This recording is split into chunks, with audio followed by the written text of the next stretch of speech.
Good morning. Before I start, let us turn off our mobiles.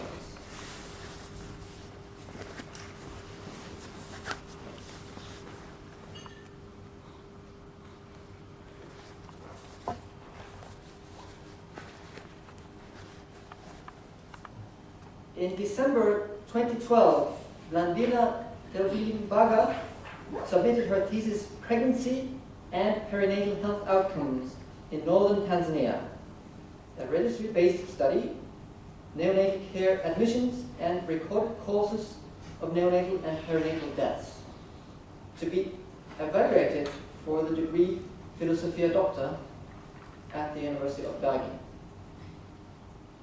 The study has been performed at the Department of Global Public Health and Primary Care with Professor Anne-Kjersti Daltvedt as main supervisor and Professor Rolf Terje Lie, Professor Gunnar Kvåle, and Professor Raymond Olomi, working at KCMC and Tumaini University.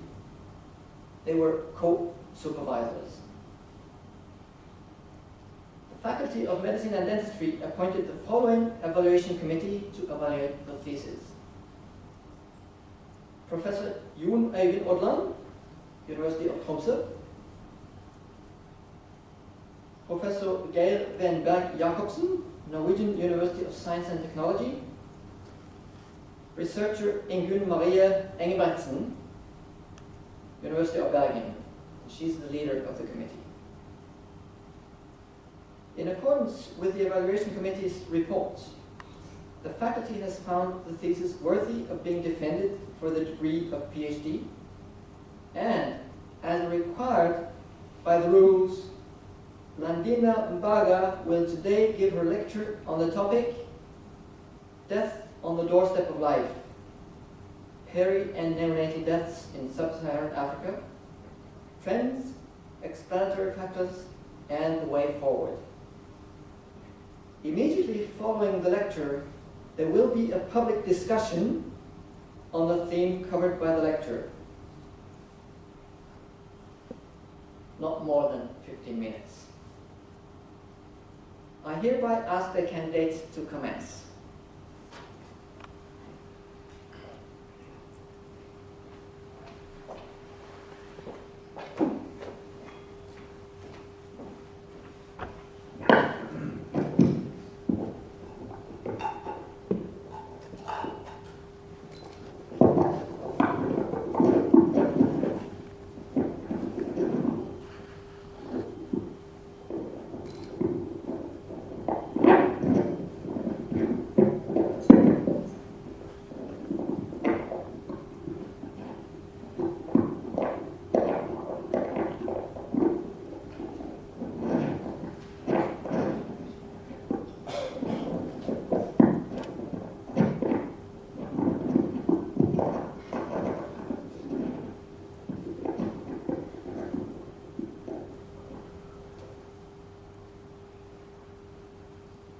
Hello, good morning.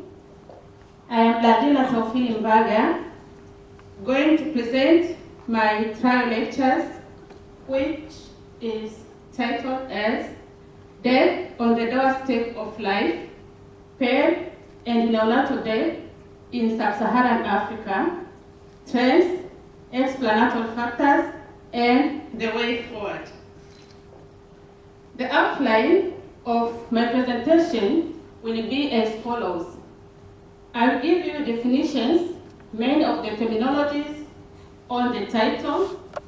I'll then give you, I'll talk about the Millennium Development Goals, specifically Goal 4, and then I'll give you the situation of neonatal death in Sub-Saharan Africa and the current trends.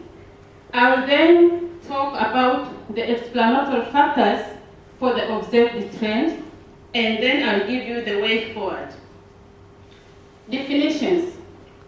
Perinatal death is defined as a combination of stillbirth and death in the first week of life, whereas stillbirth is the death of a fetus matured enough to have survived outside the uterus. The cutoff point for stillbirth, it depends. It may be 22 gestation age weeks, which is equivalent to 500 grams, or it may be 28 weeks of gestation age, which is equivalent to 1,000 grams. Neonatal death is defined as death of a live birth in the first 28 completed days of life, and neonatal mortality rate, which will be used frequently, is defined as number of deaths in the first 28 completed days of life per 1,000 live births. Explanatory factor from the Dictionary of Epidemiology is defined as a factor that explains the association or outcome under stat, whereas from the Cochrane Glossary is defined as an exposure, risk factor, or other characteristics that is hypothesized to influence the dependent variable. In another terminology, explanatory factor is independent variables. Trend. Trend is a long-term movement in ordered series, which may be an example of time, but the special features is that the movement, while possibly irregular in short term, shows movement consistently in the same direction over a long time. So, Millennium Development Goals. In the year 2000, UN nations did set up the Millennium Development Goals, which are 8, and 3 Millennium Development Goals, which is goal number 4, number 5, and number 6 are health related. Whereas goal number 4 and goal number 5 are closely related, since measures taken to reduce, to improve maternal health will also work to reduce child mortality. If you look at the figure below, we can see that in the year 1990, there were 12 million under 5 deaths globally, which declined to 9.6 million in the year 2000, of which 4 million were neonatal deaths. And the year 2010, there was further decline to 7.6 million, with neonatal deaths being representing 3.1 million deaths. However, despite this decline, still neonatal share of child death has increased from 37% in 1990 to 43% in the year 2011. So if we look at this figure, the global distribution of the under 5 deaths in the year 2000, we can see that Sub-Saharan Africa accounts for nearly 50% of under 5 deaths, followed by Southern Asia. And from this figure, we can see that neonatal death accounts for 40% of the under 5 deaths. So why do we then need to focus on neonatal death?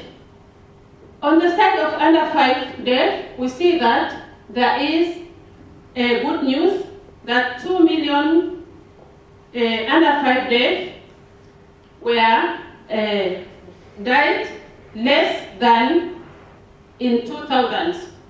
Whereas for the newborn, we see that the rates of reduction in under 5 mortality is not fast enough to reach the MDG4 goal, and this is because there is slow decline for the main causes of neonatal death despite effective solution. So global burden of neonatal death. Globally, 3 million neonatal deaths occur annually. Alarmingly, 98% are from developing countries, of which Sub-Saharan Africa and Asia account for 78%. Neonatal mortality was then defined as an indicator for the Millennium Development Goal 4, and with a target of to reduce neonatal mortality by half between 2000 to 2015. So when then do neonatal deaths occur? From this figure, we can see that up to 50% of neonatal deaths are in the first 24 hours, whereas up to 75% occur within the first 7 days of life, first week. So I just want to take you on the method, how do they estimate neonatal mortality rates. If we look at this figure, we can see that most of estimation come from statistical modeling, whereas few comes from high-income countries, which represent little number of neonatal mortality rate globally. And this is because in low-income countries, it's mainly the demographic and health surveys and from some studies.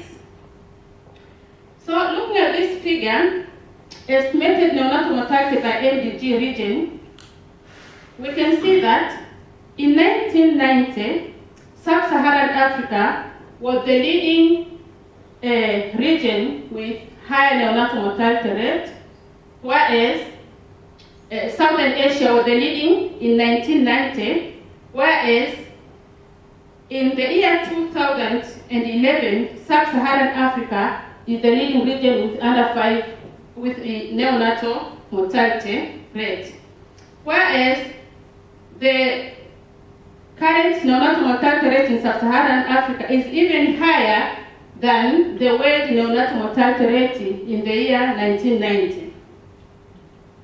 So what are then the causes of neonatal death? Globally, from this figure, we can see that in the year 2000, preterm birth complication accounted for a larger fraction of neonatal death, whereas in the year 2010 is still accounting for the larger fraction of neonatal death, and the fraction has increased. And for sepsis and pneumonia, we see that in the year 2000 it was 26%, and the fraction has reduced 23% in the year 2010. But for the interpartum related death, which is termed before as asphyxia, there was no changes in a proportion of newborn who died. So now I carry to stillbirth. There is lack of data on stillbirth, and stillbirth is not included in the Millennium Development Goals or in the WHO vital statistics. Many occur at home, unseen, and unaccounted in official statistics. However, their first national, regional, and worldwide estimates was published in 2009 with time trends from 1995 to 2009. What was then reported is that there were 2.6 million stillbirths in the year 2009 compared to 3 million stillbirths in 1995. Of this stillbirth, nearly half, or 1.2 million, occur during the time of labor, and 76% again is from Sub-Saharan Africa and Southern Asia. So, from this figure, we can see that the estimated stillbirth rate from 1995 to 2008 with projection to 2020, we see that Sub-Saharan Africa is the leading region with high stillbirth rate, followed by Southern Asia. And from this projection, it shows that if no effective measures will be done now, Sub-Saharan Africa will continue to have high stillbirth rate even up to 2020. And stillbirth rate is associated with neonatal mortality rate. As you can see from this figure, from the vertical is stillbirth and horizontal is neonatal mortality rate. We see that as stillbirth increase, neonatal mortality also increase. What then this tells us? That mainly causes of stillbirth and neonatal death, especially early neonatal death, are similar. So why then do we need to talk about sub-Saharan Africa?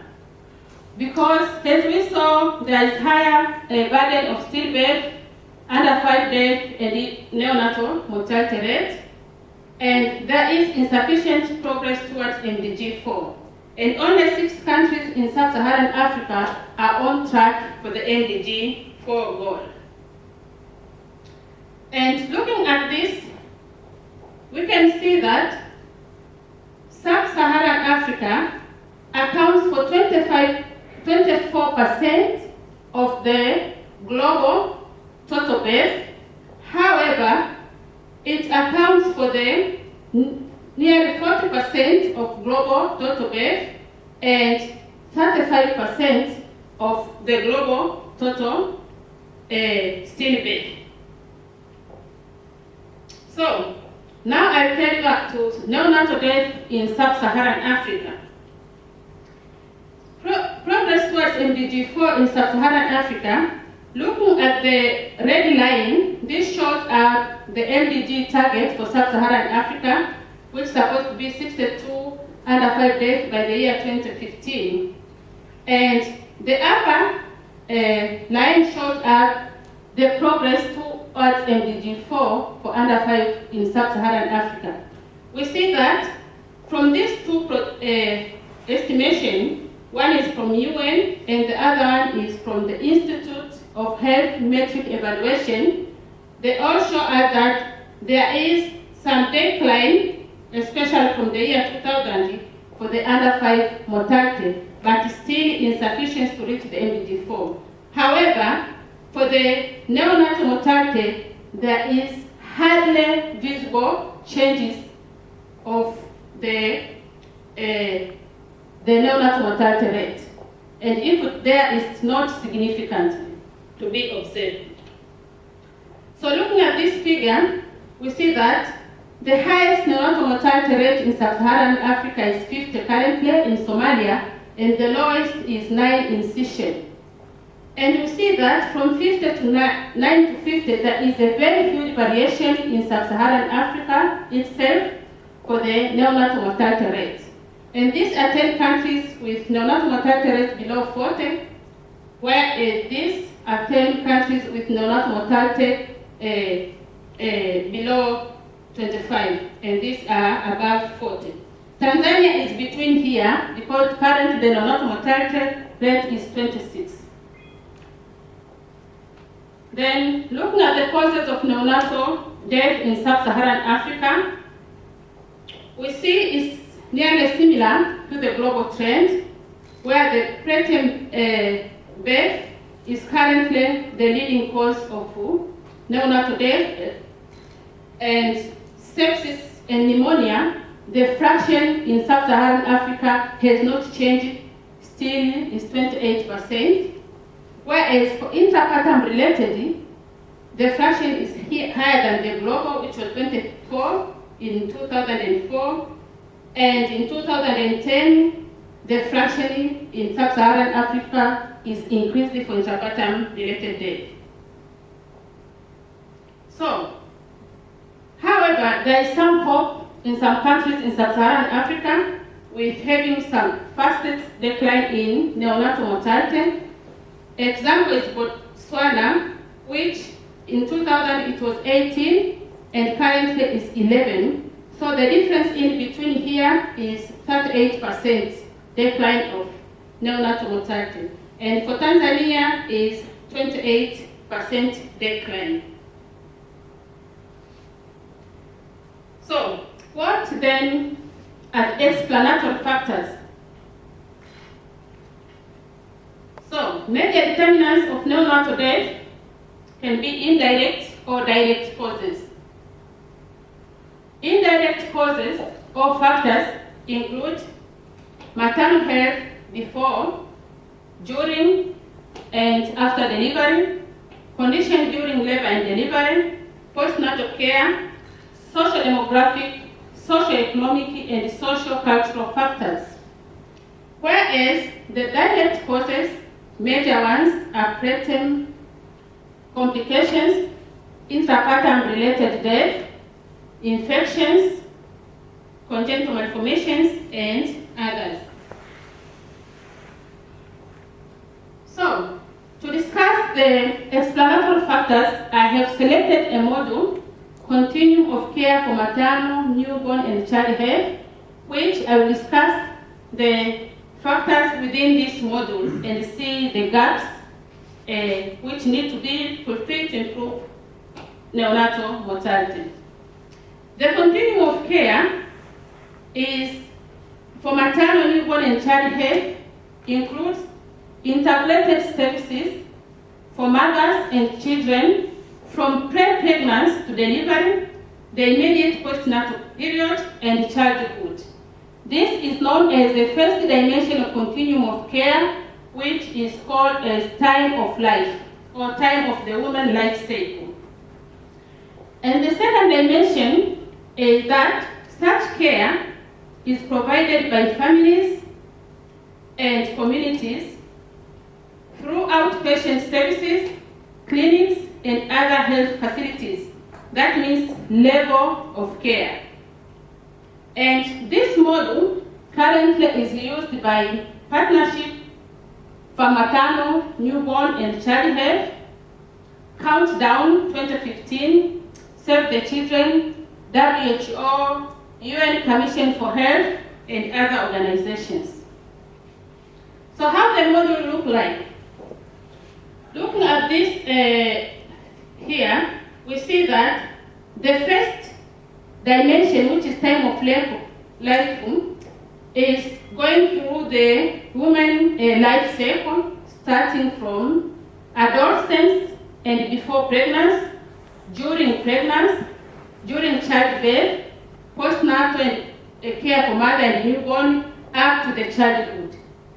And this life cycle has to be integrated through community in the three levels of care, which is family and community care, outpatient and outreach services, hospital and health facilities. That means there should be an appropriate referral mechanism and follow-up within these levels of care to improve outcome. This continuum of care consists with 8 elements, and these elements, 3 are in clinical care, 4 elements are in outpatients and child care, and family and community care. For the sake of this lecture today, I won't touch all the elements. I will present on the childbirth care, newborn care, antenatal care, and while discussing this, I will be integrating the community care within some of this care. So antenatal care package. The antenatal care package has recommended minimum 4 visits with focused antenatal care, which includes screening for and treatment of maternal disorders, including diabetes, hypertension, preeclampsia, screening for syphilis and HIV and other problems, as well as counseling on danger signs and where to seek care in case of any danger sign. And also include provision of preventive interventions, which include nutrition counseling and interventions such as folic acid, ferrous, and vitamin A, as well as malaria prophylaxis and the use of bed nets and immunization, mainly tetanus toxoid during pregnancy. Also, it includes counseling on birth preparedness and newborn care, including feeding, as well as family planning. So the review of data from demographic and health surveys in sub-Saharan Africa has reported that women who attend at least one antenatal care visits range from 55 to 87%. And for those who attend at least 4 antenatal care visits, range from 12 to 78%. And antenatal care visits, 4 antenatal care visits has shown to increase women awareness of danger signs, help facilitate deliveries, birth preparedness, and improve perinatal and neonatal outcomes. However, in sub-Saharan Africa, only less than 50% of women attend antenatal care visits. If we look at this figure, we see that nearly 71% attend an average of at least 1 visit, but less than 50 attend 4 visits, and which creates a gap in coverage. And the concern is the quality of care. We see that there is a missed opportunities since few women are informed on signs of pregnancy complications, 29%, and 15% are receiving antiretroviral prophylaxis for prevention of mother-to-child transmission of HIV/AIDS, and 14% receive malaria prophylaxis. So there is a gap in coverage of quality of care to really get the effect of antenatal care. So for this one, I can say that increasing coverage alone is not enough. Quality must improve and remain high to obtain the required effect. From now, antenatal care, I'm moving to the child care package. Child-based care includes skilled attendance at birth, emergency obstetric care and immediate newborn care, as well as resuscitation. When I will be discussing childbirth and neonatal care, I'll also be talking about some of these proven solutions to address main causes of death.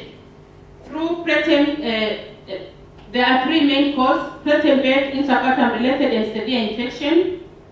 So the red one is the area I will discuss and explain the gaps in between, which could have been improved and improve mortality.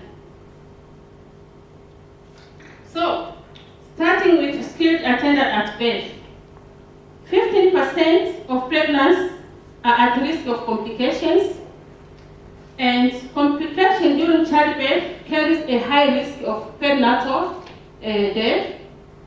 Example is obstructed labor, which carries a risk of 7 to 85% of intrapartum related perinatal death.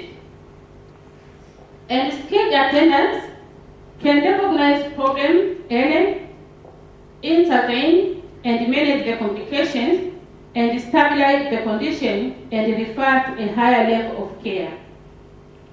However, in sub-Saharan Africa, nearly 50% of all births occur without skilled attendants. So there is a missed opportunity for women to get a real care which is required during birth. When we look during childbirth on facility birth, we found that in most sub-Saharan Africa, facility birth is around 50%, ranging from 6% in Ethiopia to 82% in Namibia. And within facility birth, we expect some women can get emergency obstetric care if necessary, and emergency obstetric care includes cesarean section. So the WHO recommends optimal cesarean section rate of 15%, and cesarean section rate in sub-Saharan Africa is lowest. And few countries exceed 5%. Example is Tanzania. The cesarean section rate currently is 5%. And WHO has reported some main barriers being cost, distance, and time to access care.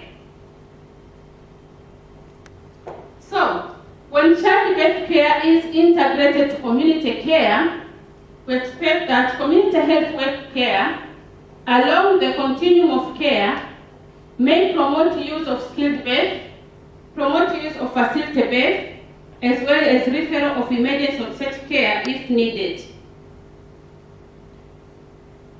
So, childbirth care resuscitations, looking at this figure, of the 136 million babies who are born, almost all will need immediate assessment at birth.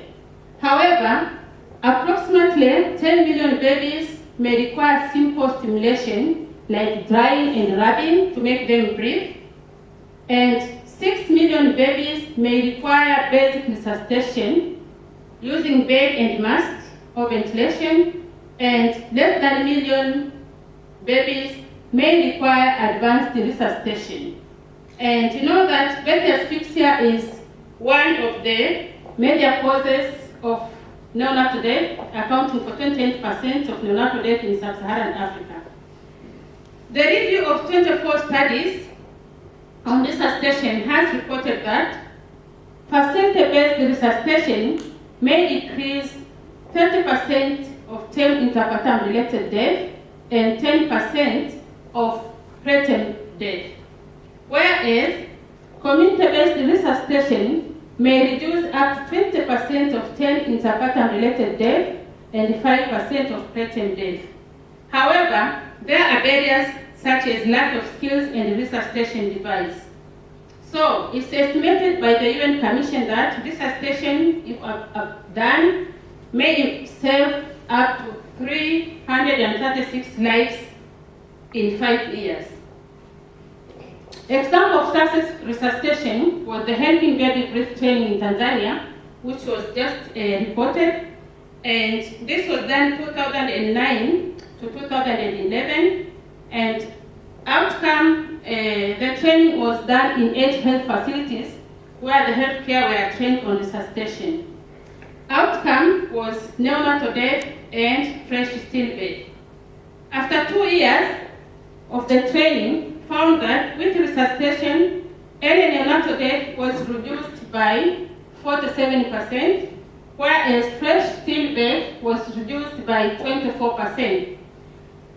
As well as during resuscitation, the stimulation and suctioning was increased, and also increased survival of babies with asphyxia. So during pregnancy, antenatal steroid is very important for a preterm labor before 38 weeks of gestation age. We know that respiratory distress syndrome is the major complications of preterm, and it can be prevented by the use of antenatal steroids. And it's estimated that if the woman is giving antenatal steroids before labor, for those who are having preterm labor, may reduce up to 53% of mortality. However, there is low uptake in low and middle income countries, and only 5% of pregnant women less than 34 weeks in preterm labor receive steroid injection, compared to 95% in high-income countries. This is because there is low awareness of product and impact, as reported by the UN Commission, and currently there are ongoing trials in developing countries. The UN Commission has also estimated that nearly 500,000 neonatal lives may be saved in 5 years with the 95% coverage of antenatal steroids in developing countries. Now I move to newborn care. The newborn care includes hospital care of newborns, extra care of preterm babies, and emergent care of newborns. Here I will discuss it going through the essential newborn health commodities, which has been endorsed last year by the UN Commission. And of this, we have injectable antibiotics, antenatal corticosteroids, which I've just mentioned, and chlorhexidine for cold care, as well as resuscitation device for newborn asphyxia. And it's estimated that up to 1.8 million babies may be saved if these commodities are made available. So, newborn care, kangaroo mother care, which is skin-to-skin contact between mother and baby. This is a very effective way to meet babies' needs, especially for babies below 2,500 grams. As you know that preterm birth is the major cause of death, and it increases breastfeeding, protection from infection, stimulation, safety, and love. And with kangaroo mother care, also it increases weight and reduces infection to babies.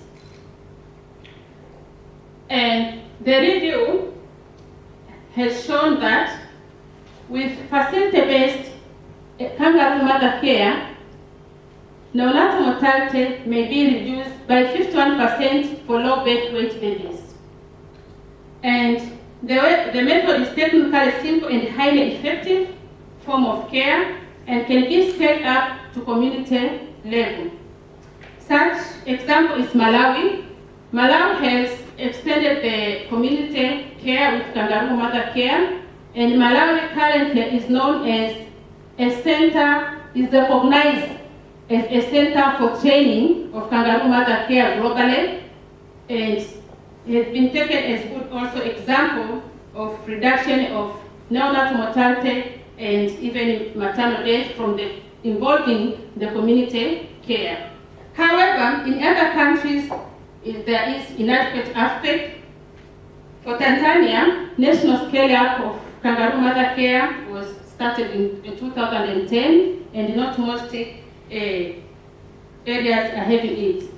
It's estimated that kangaroo mother care can save up to 450 live births in 5 years. And infection is one of the leading causes of death, in which prevention may be done during childbirth care and hygiene, antibiotic prophylaxis for prolonged rupture of membrane, early exclusive breastfeeding, and clean birth kit,